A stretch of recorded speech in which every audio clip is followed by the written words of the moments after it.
No coração do restaurante italiano mais exclusivo de Chicago, gêmeos de 7 anos sentavam-se à mesa do pai como belos fantasmas silenciosos.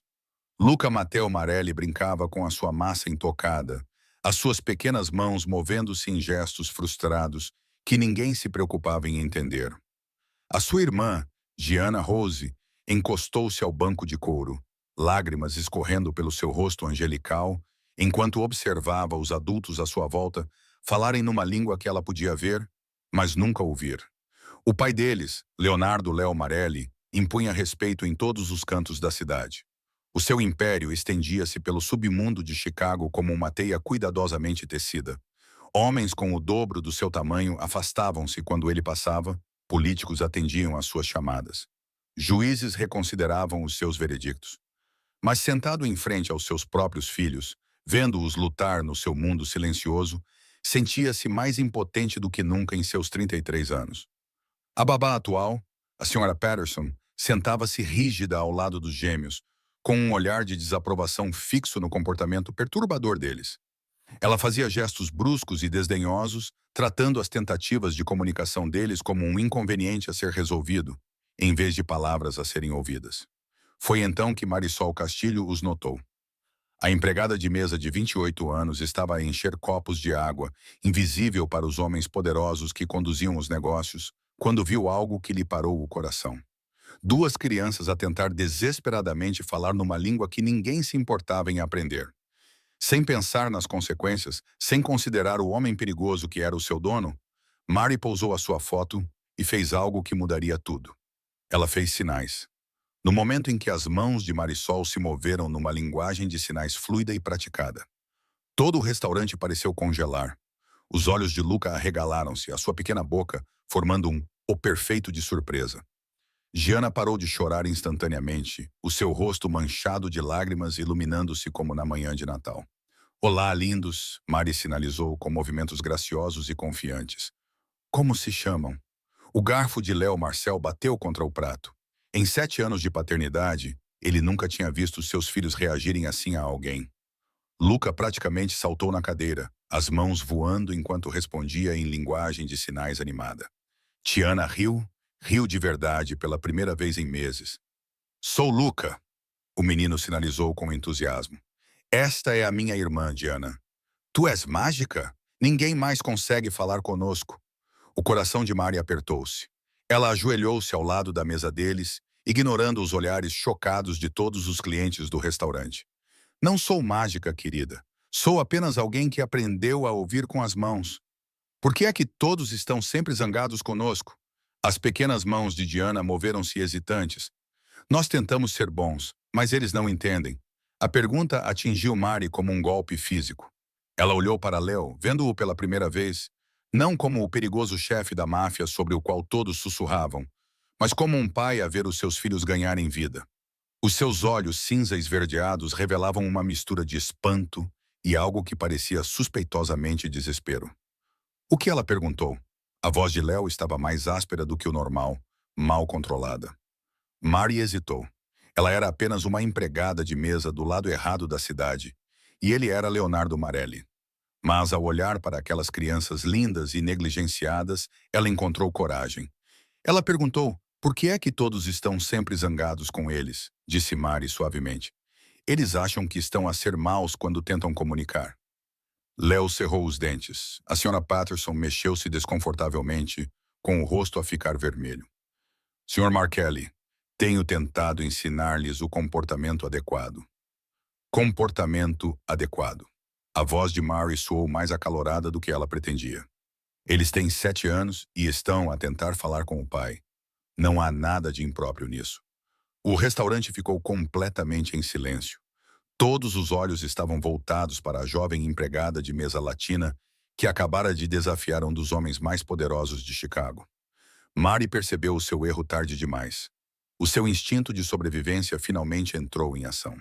Ela começou a levantar-se para pedir desculpas e desaparecer de volta na invisibilidade. Mas a mão de Léo agarrou o seu pulso. Não de forma rude nem ameaçadora, mas com uma urgência que a fez prender a respiração. Não, disse ele baixinho. Não pare de falar com eles. Luca puxou o avental de Mari com as mãos a moverem-se rapidamente. Por favor, não vá embora. Ninguém fala conosco assim. O papá tenta, mas não sabe como. Mari olhou para o menino, depois para a irmã dele, que estava a sinalizar algo que lhe partiu o coração. Você também vai nos deixar? Todos sempre vão embora. Não vou a lugar nenhum agora. Mari respondeu em linguagem de sinais. Depois olhou para Leo. Eles querem contar-lhe sobre o dia deles. Luca lhe aprendeu uma palavra nova na aula de leitura e Diana fez um desenho de um cavalo. Leo olhou para ela como se ela tivesse acabado de falar em grego antigo. Eles querem contar-me sobre o dia deles. Eles sempre querem contar-lhe sobre o dia deles, disse Marie gentilmente. Só não tinham ninguém para traduzir. Por um momento, o homem mais temido de Chicago parecia completamente perdido. Então, sua expressão mudou, tornando-se a máscara controlada que ela reconhecia pela reputação. Mas seus olhos permaneceram fixos nos filhos, que conversavam animadamente em linguagem de sinais, com os rostos mais animados do que Mary jamais tinha visto. Senhora Patterson, disse Leo sem olhar para a ama. Está dispensada permanentemente, balbuciou a mulher indignada. Senhor Marelli, não pode simplesmente... Eu posso e fiz. A sua voz transmitia a autoridade tranquila que construíra um império. Se irá acompanhá-la até a saída e garantir que será compensada. Como se convocado por telepatia, um senhor distinto apareceu à mesa. Sal Benedetto tinha sido conselheiro do pai de Léo e tinha feito uma transição perfeita para servir Léo. O seu rosto marcado pelo tempo não demonstrava surpresa com a cena que se desenrolava. Por aqui, Sra. Patterson, disse Sal suavemente, num tom que não admitia discussão. Quando ficaram sozinhos, tão sozinhos quanto se pode estar num restaurante cheio de associados de Léo, ele voltou toda a sua atenção para Mari. A intensidade do seu olhar fez o coração dela acelerar. Qual é o seu nome? Perguntou ele. Marisol Castilho. Todos me chamam de Mari. Mari? Ele disse isso como se estivesse testando como soava em sua língua. Há quanto tempo você conhece a linguagem de sinais? A pergunta que ela temia. A garganta de Marie apertou quando as memórias de Rafael voltaram. Desde os 8 anos, o meu irmão mais novo era surdo. Era. Ele morreu há 7 anos. As palavras saíram monótonas, sem emoção. Era a única maneira de dizê-las sem se emocionar. A expressão de Léo suavizou-se quase imperceptivelmente. Sinto muito. Diana puxou a manga de Mari, fazendo um sinal que a fez sorrir, apesar das memórias dolorosas. Ela quer saber se você ensinaria o papai a falar com as mãos, traduziu Mari. Você ensinaria? A pergunta saiu mais rude do que Léo pretendia. Ensinar-me? Quero dizer. Mari olhou para ele. Olhou mesmo. Por baixo do fato caro e da reputação perigosa, viu um homem que amava desesperadamente os seus filhos, mas não sabia como chegar até eles. Isso lembrou-lhe dolorosamente a si mesma aos 20 anos, aprendendo freneticamente a linguagem gestual para comunicar com Rafael.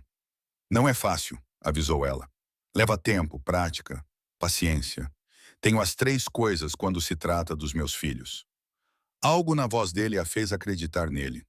Contra todos os seus instintos, que gritavam para ela fugir e não se envolver com um homem como Leonardo Marcelli. Mari se viu a acenar com a cabeça. Tudo bem, posso ensinar-lhe o básico. Luca bateu palmas animado e Diana sorriu radiante. Pela primeira vez desde que se aproximara da mesa deles, Mari permitiu-se olhar realmente para eles. Eram crianças lindas.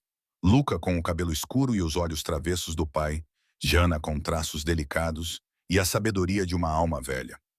Ambos tinham a marca inconfundível de serem amados, mas não compreendidos. Quando Léo perguntou, trabalho em 2 turnos na maioria dos dias, mas estou livre nas manhãs de domingo. Nas manhãs de domingo, então, ele fez uma pausa, estudando o rosto dela. O que a levou a se aproximar de nós? A maioria das pessoas finge não vê-los quando estão em dificuldades. Mari olhou para os gêmeos, que agora estavam a desenhar em guardanapos, completamente absortos na sua arte. Eu sei como é ser a única pessoa que consegue ouvir a voz de alguém, disse ela baixinho. Não poderia ignorar isso. O telemóvel de Léo vibrou, interrompendo o momento. Ele olhou para ele com uma expressão severa. Tenho de atender. Essa irá levá-los para casa esta noite. Não é necessário. Não foi um pedido. O tom perigoso voltou à sua voz. Você beijou uma pamonada. mas os seus olhos permaneceram gentis quando se voltaram para os seus filhos. Obrigado, Mari, por os ver. Enquanto se afastava para atender a chamada, Luca fez um sinal que deixou Mari com o peito apertado de emoção. O papá vai aprender a falar conosco agora? Sim, querido. Ele vai aprender. Vais ajudá-lo? Ele fica frustrado quando não consegue compreender-nos. Mari olhou para o outro lado do restaurante, para Léo, os seus olhos cinza esverdeados encontraram os dela do outro lado da mesa. E Mari sentiu algo mudar no ar entre eles. Algo perigoso e inevitável. Houve uma novidade, disse ele baixinho. Preciso tratar de alguns assuntos. Se vai levar você e as crianças para casa. As crianças? Mari pestanejou surpreendida. Elas não estão seguras aqui esta noite. A voz dele era calma, mas ela percebeu a firmeza subjacente. E elas confiam em si. Isso não é algo que eu leve de ânimo leve. Antes que Mari pudesse processar o que estava a acontecer, viu-se na parte de trás de um SUV de luxo com duas crianças animadas e um homem que parecia capaz de matar alguém com as próprias mãos, mas falava com os gêmeos com a gentileza de um avô. Enquanto atravessavam as ruas cintilantes de Chicago em direção a um mundo que ela nunca imaginara entrar, Mari não conseguia se livrar da sensação de que acabara de cruzar uma linha que nunca poderia voltar atrás. Mas ao ver Luca e Gianna conversando alegremente em linguagem de sinais, com os rostos radiantes de esperança pela primeira vez em meses, ela percebeu que não queria voltar de qualquer maneira. A mansão de Leo Marelli em Lake Forest era tudo o que Mari esperava, e nada para o que ela estava preparada. A extensa propriedade ficava atrás de portões de ferro, como algo saído de um filme, toda em pedra e vidro, com a elegância da riqueza antiga. Mas foi o silêncio que mais a impressionou. Não o silêncio tranquilo da satisfação, mas o vazio de uma casa onde as crianças andavam na ponta dos pés em torno das suas próprias vidas. Bem-vinda à nossa casa, disse Sal, ajudando-a a sair do carro. O seu tom era caloroso, mas os seus olhos estavam alertas, constantemente a examinar os arredores. Os quartos das crianças ficam no andar de cima. O Sr. Marcelli achou que você gostaria de vê-los acomodados antes que ele volte.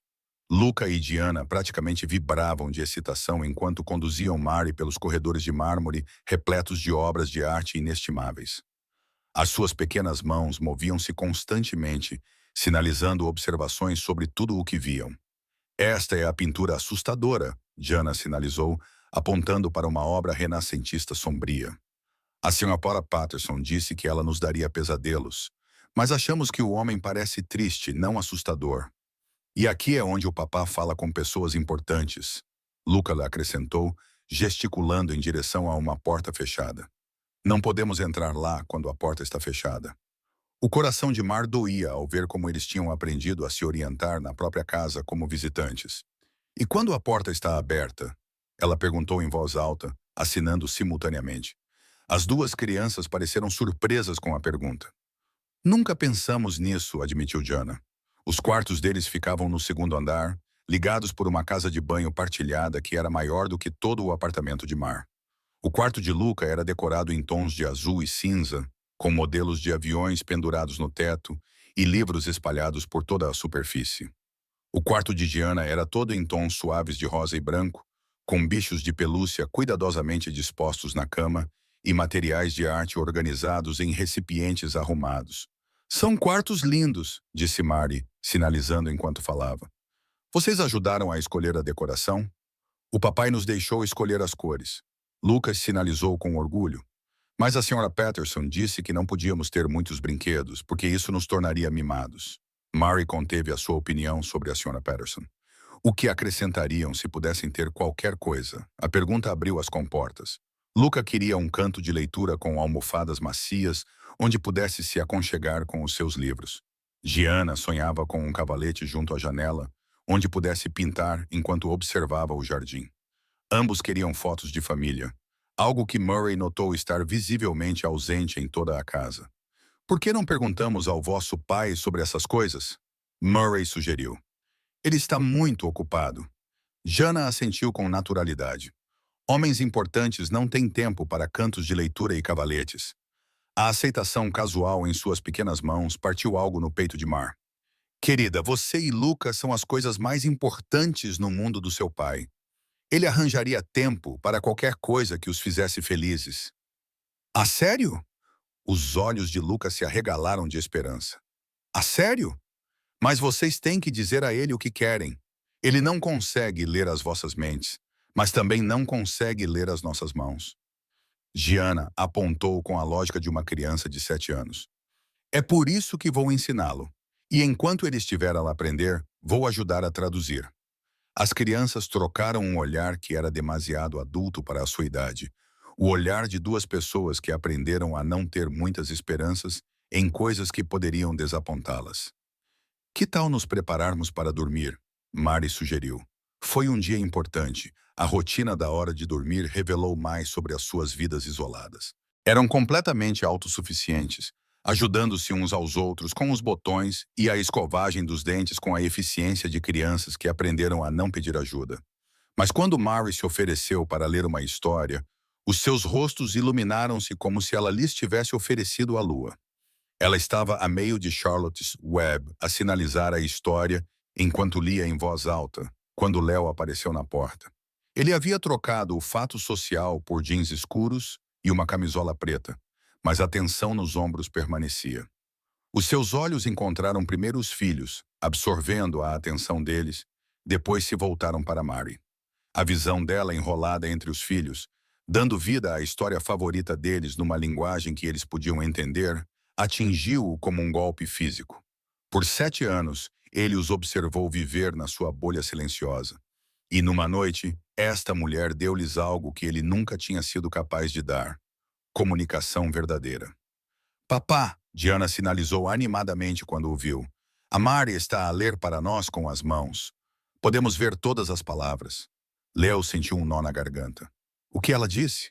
Ela disse, estou a ler para eles com as mãos e eles podem ver todas as palavras. Marie traduziu suavemente. Luca deu um tapinha na cama ao lado dele, fazendo um sinal que fez Marie sorrir. Ele quer que você se sente conosco enquanto terminamos a história. Leo hesitou. A hora de dormir sempre foi domínio da Sra. Patterson, outra área em que ele se sentia inútil e intrusivo, mas a expressão esperançosa do filho o convenceu. Ele se acomodou cuidadosamente na beira da cama de Luca, hiperconsciente da presença de Mary a poucos metros de distância. Enquanto ela continuava a ler, Léo deu por si a observar as mãos dela mais do que a ouvir as suas palavras. Os seus movimentos eram graciosos, expressivos, transformando a história simples em algo visual e bonito. Quando ela deu voz ao diálogo de Charlotte, o seu rosto animou-se, dando vida à aranha de uma forma que fez as duas crianças rir. Mas foi a forma como ela se inclinou inconscientemente para Gianna, como ela despenteou o cabelo de Luca quando ele fez um comentário, que o desarmou completamente. Ela tocava os seus filhos como se fossem preciosos, não frágeis, como se fossem inteiros, não quebrados. Quando o capítulo terminou, as duas crianças imploraram por mais, mas Mari foi firme. Amanhã à noite, ela prometeu, mas só se escovarem os dentes novamente e vestirem os pijamas corretamente. Eles se apressaram em obedecer e Léo se viu sozinho com Mari pela primeira vez desde o restaurante. O silêncio se estendeu entre eles, carregado de perguntas não ditas. Obrigado, disse ele finalmente. Nunca os vi tão envolvidos. São crianças incríveis, inteligentes, engraçadas, amorosas. Só precisavam de alguém que as ouvisse. E tu sabes ouvir por causa do teu irmão? A expressão de Mary tremeu ligeiramente. Rafael, sim, fala-me sobre ele. O pedido foi feito em voz baixa, mas Mary percebeu a ordem implícita. Ela estava na casa de Leonardo Marelli a cuidar dos seus filhos. Ele tinha todo o direito de saber quem ela era. Ele era 9 anos mais novo do que eu e nasceu surdo. Os meus pais tinham 3 empregos, então eu me tornei a sua principal cuidadora quando tinha 8 anos. As palavras saíram cuidadosamente medidas. Aprendi linguagem de sinais para poder ajudá-lo na escola, traduzir para ele, ser a sua voz quando ele precisasse. O que aconteceu com ele? As mãos de Mar se cerraram no colo. Ele queria vir para os Estados Unidos. Eu estava daqui há 2 anos trabalhando, economizando dinheiro para trazê-lo legalmente. Mas o processo estava demorando muito, e ele estava impaciente. Ele tinha 17 anos e achava que era invencível. Léo esperou, reconhecendo a dor de alguém prestes a reviver o seu pior momento. Ele tentou atravessar a fronteira ilegalmente. Houve um acidente. Um caminhão que transportava migrantes capotou no deserto. A voz dela permaneceu firme, mas os nós dos dedos estavam brancos. Quando descobri, já era tarde demais para dizer adeus. O silêncio que se seguiu foi pesado, com um entendimento mútuo. Léo sabia como era perder pessoas que deverias proteger, sobre a culpa que te consumia nas horas escuras antes do amanhecer. Quantos anos tinhas? 21. Idade suficiente para ter encontrado uma maneira melhor, inteligente o suficiente para tê-lo salvado. Ou jovem o suficiente para ter feito tudo o que podias com o que tinhas? Mary olhou para cima, surpreendida pela gentileza na voz dele. É isso que dizes a ti mesmo sobre a tua esposa? A pergunta pairou no ar como um desafio. Léo cerrou os dentes, mas não desviou o olhar. Como soubeste? As crianças mencionaram que a mãe delas morreu quando nasceram. Não podes ter o olhar de alguém que carrega uma culpa que não é inteiramente tua? Sofia morreu porque eu não estava lá. Eu estava a tratar de negócios quando ela entrou em trabalho de parto. Quando cheguei ao hospital, ele parou, sentindo o peso familiar no peito. Complicações. Ela teve uma hemorragia.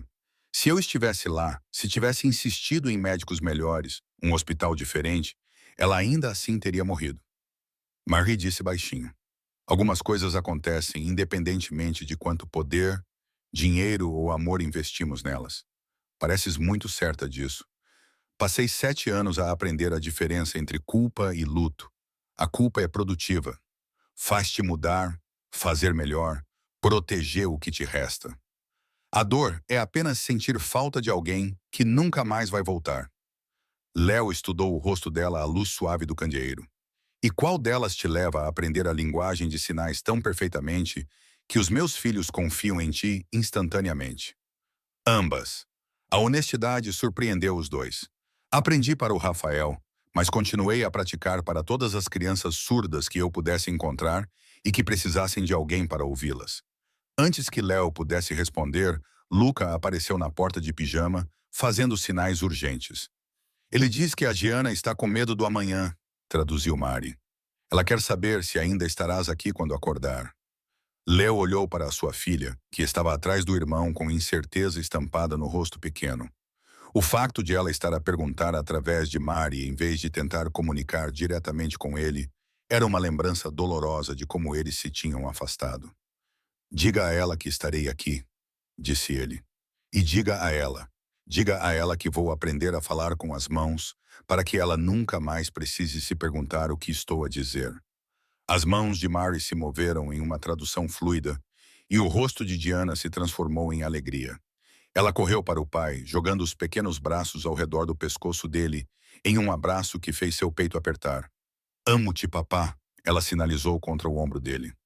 Léo olhou impotente para Mari, que traduziu as palavras que fizeram os seus olhos arderem.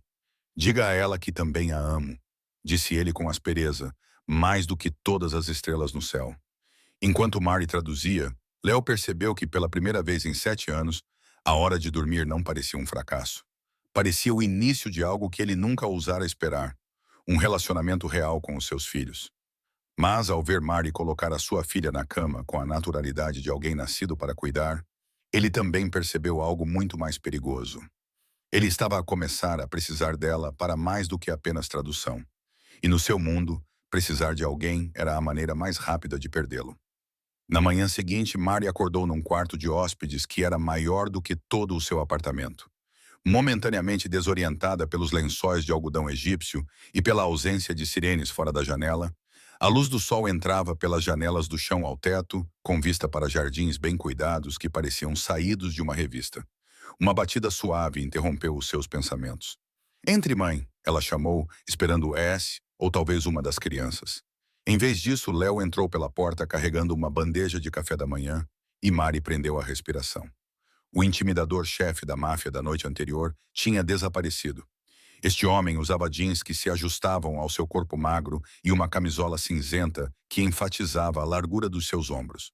O seu cabelo escuro estava ligeiramente despenteado, como se tivesse passado os dedos por ele, e a luz da manhã captava os detalhes subtis da sua tatuagem no pescoço, uma rosa intricada criada a partir de milhares de pequenos pontos.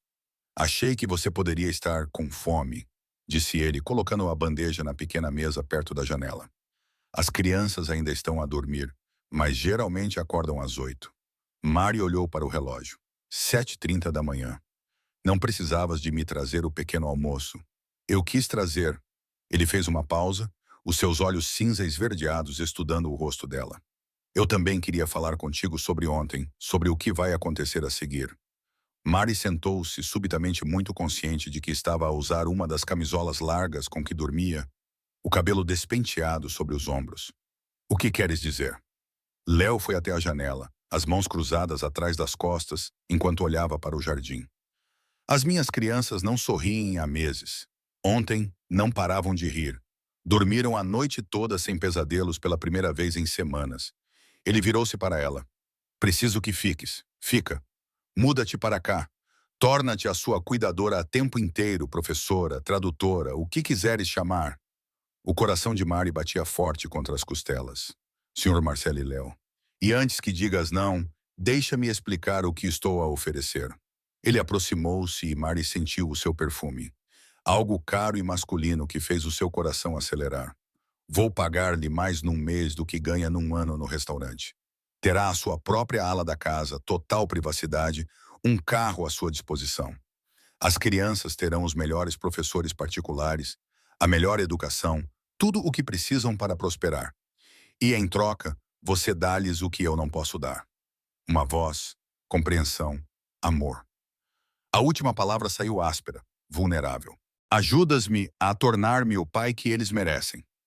Mari olhou para ele, vendo o desespero que ele tentava esconder por baixo da sua aparência controlada. Isto não é só sobre as crianças, pois não? Léo cerrou os dentes. O que queres dizer? Estás com medo, não dos teus inimigos ou dos teus rivais nos negócios. Tens medo dos teus próprios filhos porque não sabes como chegar até eles. A precisão da observação dela atingiu-o como um golpe físico. Isso é tão errado.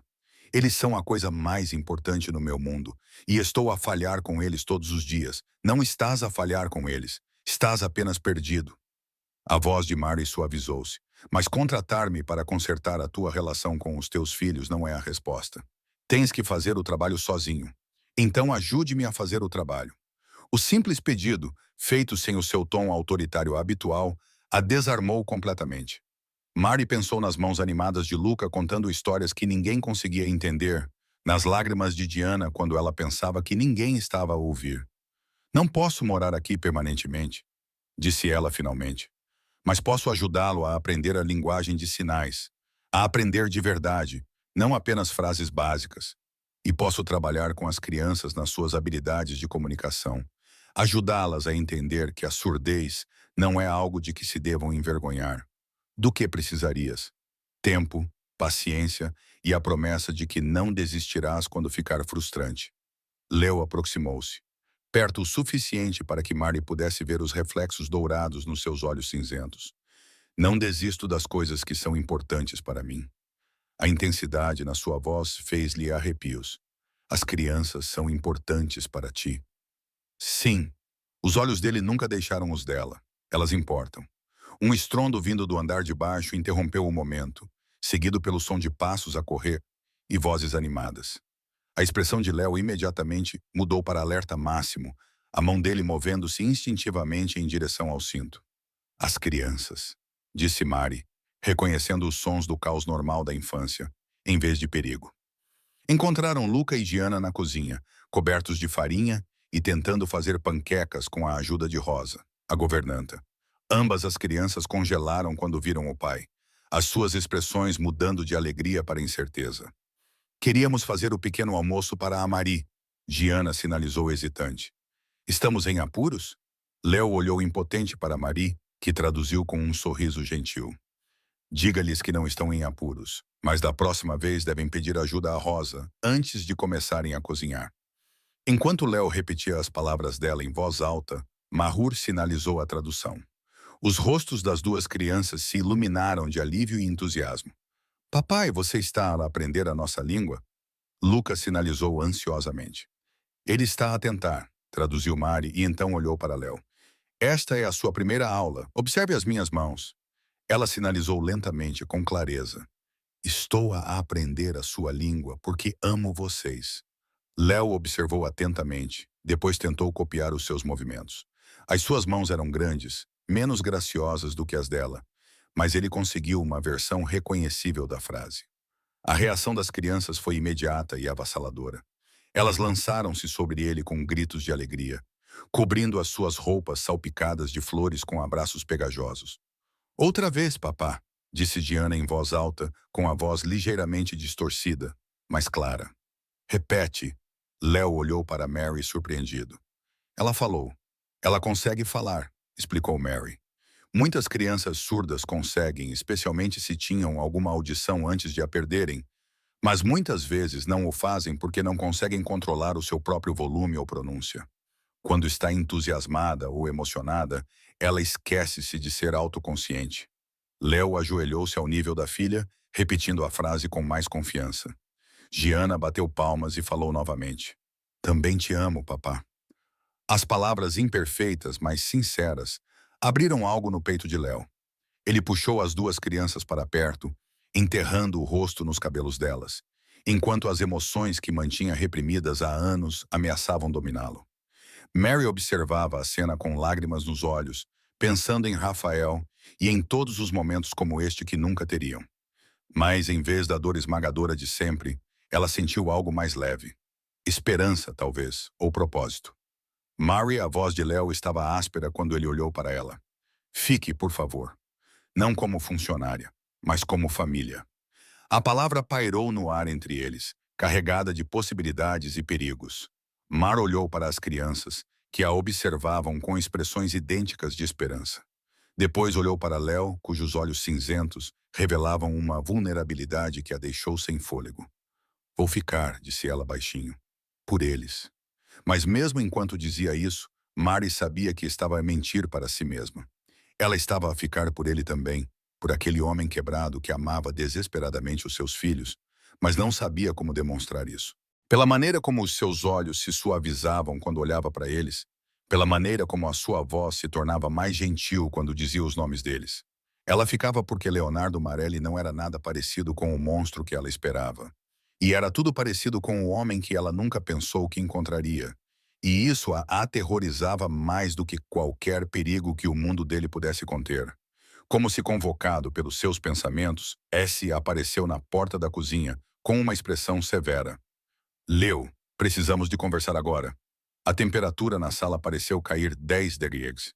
Todo o comportamento de Leo mudou. O pai amoroso desapareceu por trás da máscara de um homem que controlava um império construído sobre violência e medo. Leva as crianças para cima, disse ele baixinho a Mari. Mantém-nas lá até eu ir buscá-las. Léo, agora Mari, por favor. A urgência na voz dele fez-lhe correr um arrepio pelas veias. Ela rapidamente fez sinais para as crianças, que imediatamente sentiram a mudança na atmosfera. Elas seguiram-na para o andar de cima sem questionar, mas Mari podia sentir o medo delas enquanto subiam a escadaria de mármore. Da segurança do quarto de Luca, Mari tentou distrair as crianças com livros e jogos, mas sua mente estava no homem lá embaixo e em qualquer perigo que tivesse acabado de entrar na manhã perfeita delas. Através da janela, ela podia ver SUVs pretos a subir a entrada circular. Homens em fatos caros saíram com movimentos predatórios e decididos. O sangue de Mar gelou quando ela reconheceu o tipo, se não os rostos. Ela já tinha visto homens assim antes no bairro onde cresceu. No restaurante onde trabalhava, homens que resolviam problemas com violência e consideravam os danos colaterais um custo aceitável dos negócios. Homens que a veriam a ela e as crianças como uma vantagem contra Leonardo Marelli. Enquanto vozes se erguiam de algum lugar no fundo da casa, Mari puxou os gêmeos para mais perto e rezou para que o homem por quem ela estava a começar a se importar fosse forte o suficiente para proteger todos eles de qualquer tempestade que estivesse prestes a se abater. As vozes lá embaixo ficaram mais altas, sílabas ásperas no que parecia ser russo cortando o ar da manhã. Marie manteve as crianças ocupadas com um jogo de cartas, mas as suas mãos tremiam enquanto ela distribuía as cartas. Pela janela, ela podia ver mais homens posicionando-se ao redor do perímetro da propriedade. Por que há tantos carros lá fora? Giana perguntou, o seu rostinho contraído de preocupação. O papai tem reuniões de negócios importantes às vezes, Mari respondeu, forçando as mãos a permanecerem firmes. Só precisamos ficar aqui em cima até ele terminar. Estamos seguros? A pergunta de Luca foi direta, a intuição de seu filho de 7 anos percebendo a tensão que Mari tentava esconder. Mari olhou nos olhos dele, recusando-se a mentir. Seu pai vai nos manter seguros. Ele é muito forte e muito inteligente. O som de algo se quebrando lá embaixo fez os três congelarem. O coração de Murray bateu forte ao ouvir a voz fria e mortal de Léo. Você entra na minha casa, ameaça minha família e espera que eu negocie. Uma voz com um sotaque forte respondeu. A sua família é exatamente o motivo pelo qual estamos aqui. Marelli, você ficou mole, distraída. A organização Koff não faz negócios com homens fracos. Viktor Koff. Mari tinha ouvido rumores sobre o chefe russo no restaurante. Um homem que considerava a brutalidade uma estratégia de negócios e a família um risco. Afastem-se da janela. Mari sinalizou rapidamente para as crianças, puxando-as para o centro da sala. A sua mente correu pelas opções. A casa estava cercada. Léo estava em desvantagem numérica e ela era responsável por 2 crianças de 7 anos que não podiam ouvir o perigo se aproximando. Estou com medo, Gianna sinalizou, com lágrimas começando a cair. Mari puxou as 2 crianças para perto, com o coração partido pelo medo delas. Ouçam-me. Vamos brincar a um jogo, está bem? Vamos ser ratinhos muito silenciosos e vamos esconder-nos no lugar mais seguro que encontrarmos. A sala de pânico, sinalizou Luca de repente. O papá mostrou-nos uma vez atrás da estante do escritório dele. O pulso de Mari acelerou. O escritório de Léo ficava no andar de baixo, no meio de tudo o que estava a acontecer. Mas se havia um quarto de pânico, o som de tiros, 3 estalos agudos, tomou a decisão por ela. Murray agarrou as mãos das 2 crianças e dirigiu-se para a porta, ouvindo atentamente. A casa ficara estranhamente silenciosa, o que de alguma forma parecia mais perigoso do que os gritos. Fiquem bem atrás de mim, ela sinalizou. Se eu mandar vocês correrem, vão direto para a sala de pânico e não saiam até que o seu pai venha buscá-los. Entenderam? As 2 crianças acenaram com a cabeça, com os rostos pálidos, mas determinados. Mari abriu a porta do quarto e espreitou para o corredor vazio. Ela podia ouvir vozes no andar principal. A de Léo, graças a Deus, ainda forte e autoritária. Mas havia outras também, e o tom sugeria um impasse em vez de uma resolução. Eles chegaram à metade do corredor antes que Mari ouvisse passos na escada de serviço. Ela empurrou as crianças para um recanto, pressionando-se contra a parede, enquanto 2 homens em ternos escuros apareciam no segundo andar. Verifiquem todos os quartos, disse um deles em inglês com sotaque. Koff quer que as crianças sejam encontradas. O sangue de Mari gelou. Eles não estavam ali apenas para ameaçar Léo. Estavam ali para levar Luca e Gianna. Os homens moviam-se metodicamente, chutando portas abertas e revistando quartos. Mari sabia que tinham talvez 30 segundos antes que chegassem ao recanto. A escadaria principal era visível de onde os homens estavam, mas a escada dos fundos. É possível chegar ao escritório do seu pai pela escada dos fundos? Ela assinou rapidamente. Sim, respondeu Luca. Mas há homens maus lá embaixo. Eu sei, mas temos de tentar. Mari esperou até que os 2 homens estivessem dentro do quarto de Gianna. Depois agarrou as mãos das crianças e correu para as escadas dos fundos. Moviam-se o mais silenciosamente possível, mas a velha casa rangia a cada passo. Estavam quase no primeiro andar, quando Murray ouviu um dos homens gritar. Eles não estão aqui em cima. Encontrem-nas! Veio a resposta fria de baixo. Koff quer as crianças vivas, mas isso não significa ilesas. O estômago de Mar revirou-se, mas ela forçou-se a concentrar-se. O escritório de Léo ficava no final de um longo corredor, depois das áreas principais da casa onde o confronto estava a acontecer. Ela podia ouvir a voz de Léo, firme e controlada. Se tocarem nas minhas crianças, vou incendiar toda a sua organização. Palavras fortes para um homem cercado pelos meus soldados. Mari espreitou pela esquina e viu a cena na sala de estar principal. Léo estava no centro, com as mãos relaxadas ao lado do corpo, mas cada linha do seu corpo denotava violência. S estava ao lado dele, com sangue a escorrer de um corte na testa. 6 homens em fatos escuros apontavam armas para eles, enquanto Viktor Kozov, um homem magro com olhos sem vida e cabelos grisalhos, ficava atrás deles como uma aranha na sua teia. Os seus filhos serão devolvidos ilesos assim que você ceder os seus territórios em Chicago, continuou Koff. Uma troca justa, as vidas deles pelo seu império. Não há troca, disse Léo calmamente, porque você não vai sair daqui vivo. Koff riu, um som como vidro a partir-se. Você está em desvantagem numérica de 6-1, Marelli. A sua reputação lendária não vai parar as balas. Talvez não, mas pode dar-me tempo suficiente.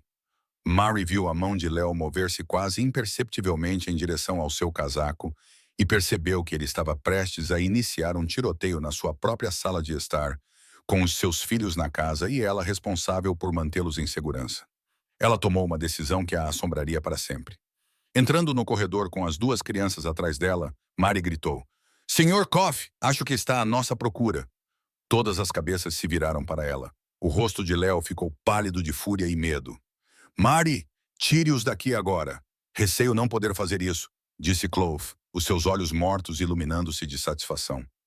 "Traga-os aqui, menina." Lentamente. As mãos de Mary moveram-se atrás das costas, fazendo sinais rápidos para as crianças. "Quando eu disser para correrem, vão para o quarto de pânico. Não olhem para trás. Não esperem por mim." "Não vamos deixar-vos", Jana sinalizou de volta. "Vão sim, porque é assim que mantém o vosso pai seguro." Mary avançou lentamente com as crianças ao seu lado. Ela podia ver os músculos de Léo a contrair-se, preparando-se para agir. A mão de S estava a aproximar-se lentamente da sua arma. Os outros homens estavam concentrados nela e nos gêmeos, com a atenção dividida. "Já chega", disse Kozovka quando estavam a 3 metros de distância. "Crianças, venham cá. O vosso novo tio Victor tem uma viagem a fazer." "Corram", disse Mar baixinho, depois atirou-se para o lado quando o caos irrompeu. Léo moveu-se como um raio, a arma aparecendo na sua mão, enquanto ele mergulhava para se proteger. S rolou para trás do sofá, respondendo ao fogo.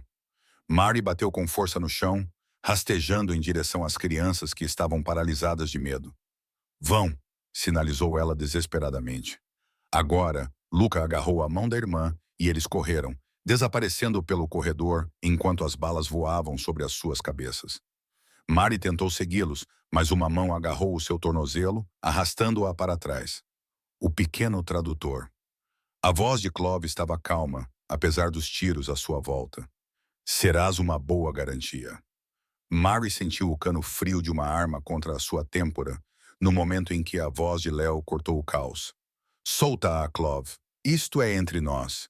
"Não, Ellie. Isto é para lhe ensinar que nada no seu mundo é seguro. Nem os seus filhos, nem a sua mulher, nem o seu precioso legado familiar." "Ela não é minha mulher", disse Léo, mas os seus olhos contavam uma história diferente. Clove sorriu, um predador a sentir fraqueza. "Não, então não se importará se eu..." O tiro foi ensurdecedor no espaço fechado. O aperto de Clove em Mary afrouxou quando ele cambaleou para trás, com vermelho a espalhar-se pela sua camisa branca. Atrás dele, S baixou a sua arma fumegante com satisfação sombria. "Ninguém ameaça a família", disse o velho calmamente. Os russos restantes, vendo o seu chefe caído, começaram a recuar em direção às saídas. Léo deixou-os ir, com toda a sua atenção voltada para Mary, que tremia incontrolavelmente no chão de mármore. "Está ferida?" As suas mãos moviam-se freneticamente sobre ela, verificando se havia ferimentos. "As crianças", ela ofegou. "Estão bem, S. Verifique a sala de pânico", ordenou Léo, depois puxou Mary para os seus braços. "Está bem, estás em segurança. Eu estou contigo."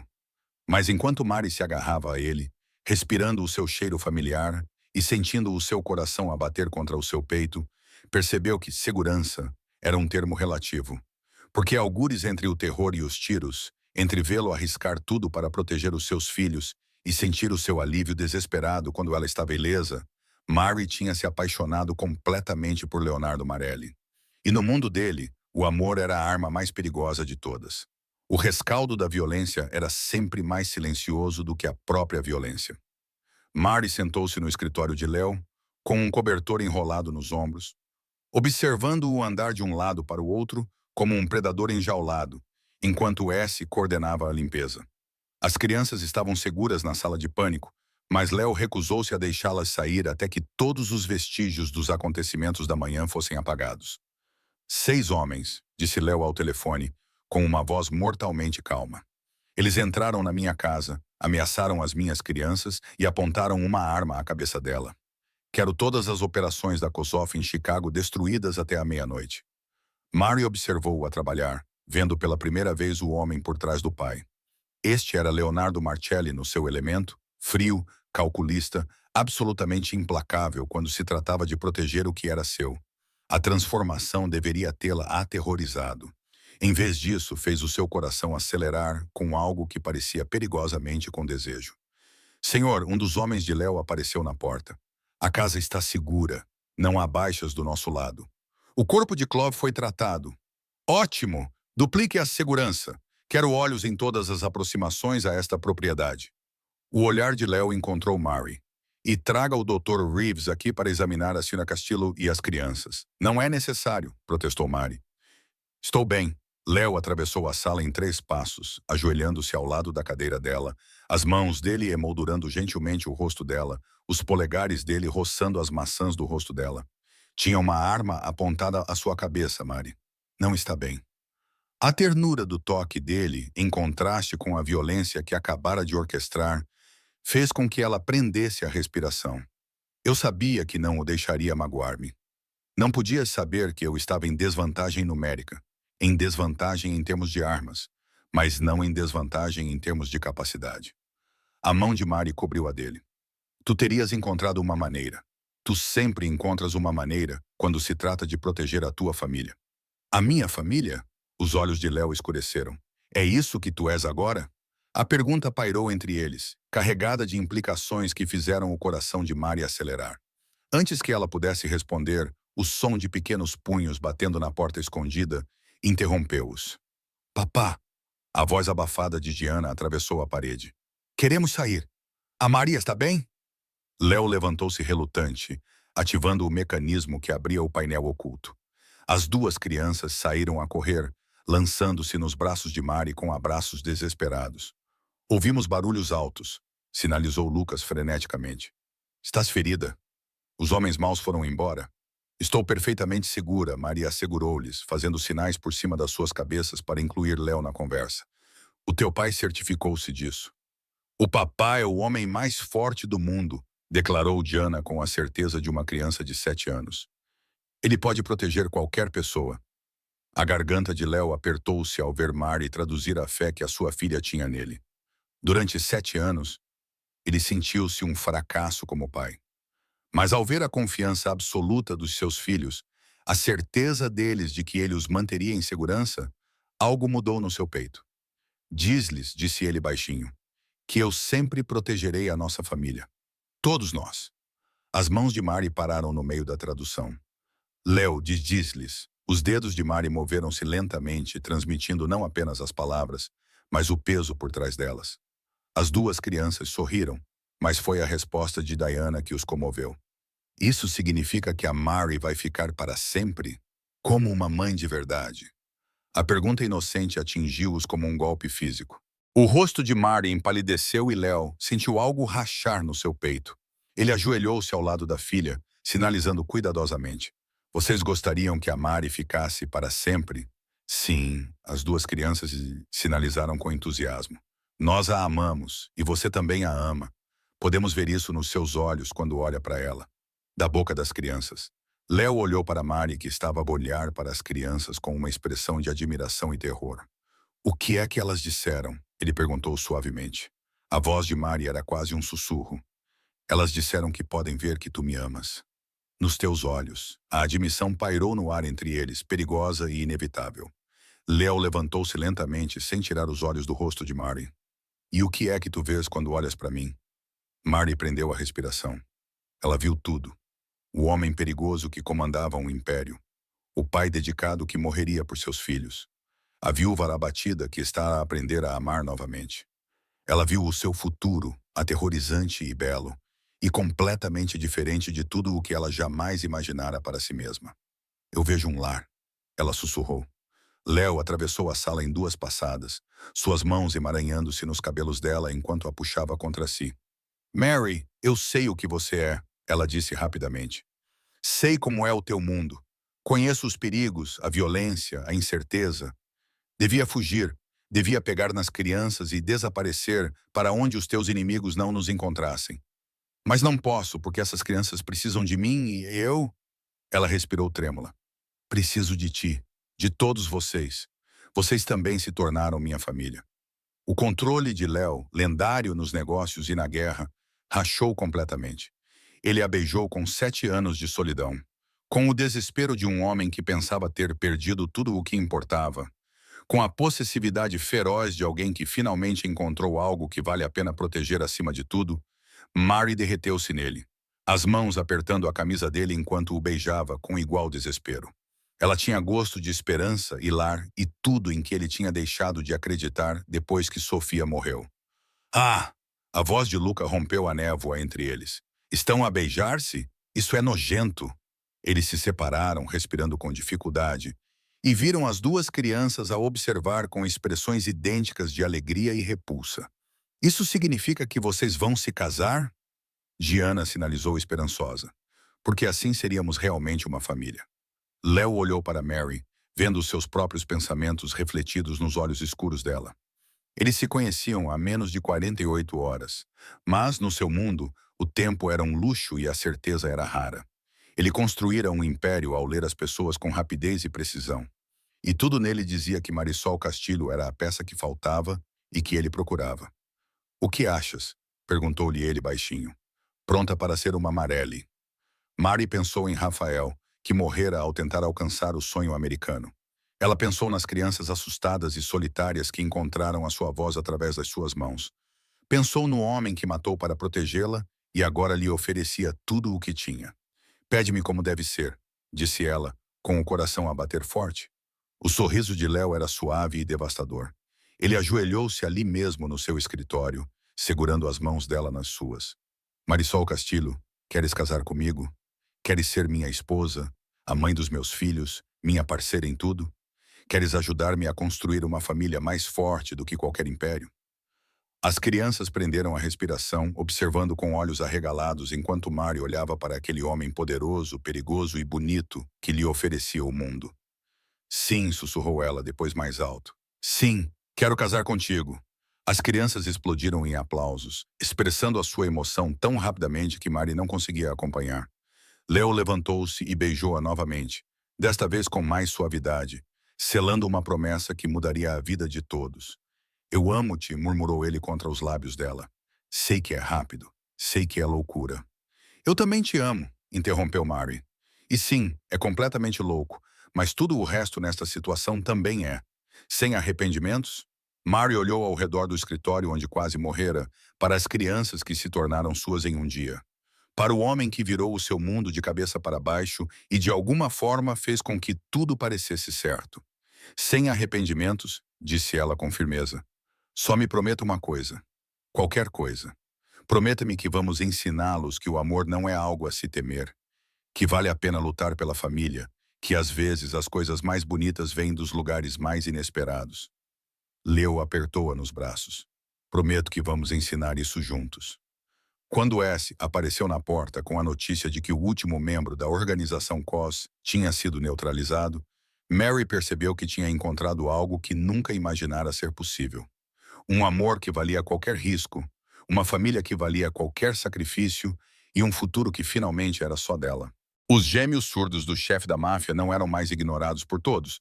Tinham uma mãe que falava a sua língua, um pai que estava a aprender a ouvi-los e um amor que os protegeria de qualquer tempestade. E Mary tinha finalmente encontrado o seu caminho de volta para casa. 6 meses depois, o Tribunal de Chicago era um local improvável para um final de conto de fadas. Mas Mary tinha aprendido que as melhores histórias raramente seguiam os guiões tradicionais. Ela estava diante do juiz Martinez com um vestido branco simples, as mãos a tremer enquanto Léo colocava uma aliança de platina no seu dedo. Pode beijar a noiva, anunciou o juiz com um sorriso. O beijo de Léo foi suave, reverente, cheio de promessas para o futuro deles. Atrás deles, Luca e Diana aplaudiram, a voz de Diana clara e confiante enquanto gritava. Yay! Enquanto Luca expressava em sua emoção por sinais, Senhora Marcelli murmurou Léo contra os lábios dela, testando como soava o nome. Gosto do som disso, sussurrou Mari de volta. A recepção foi pequena, realizada no jardim da casa deles. Mari insistiu na simplicidade, apenas a família e amigos íntimos a celebrar o seu novo começo. Ela observou Léo a ensinar essa linguagem gestual básica, enquanto as crianças ajudavam, as suas risadas enchendo o ar. Pareces feliz, observou Rosa, aparecendo ao lado de Mari com uma taça de champanhe. Estou feliz, assustadoramente, completamente feliz. E as crianças? O olhar de Mari encontrou Luca e Diana, que exibiam o seu novo vocabulário para quem quisesse ver. Em 6 meses, eles transformaram-se de crianças silenciosas e isoladas em crianças confiantes e comunicativas, que sabiam que eram amadas e compreendidas. Estão a prosperar. Luca lê ao nível do ensino secundário, e a professora de arte de Diana diz que ela tem um talento genuíno.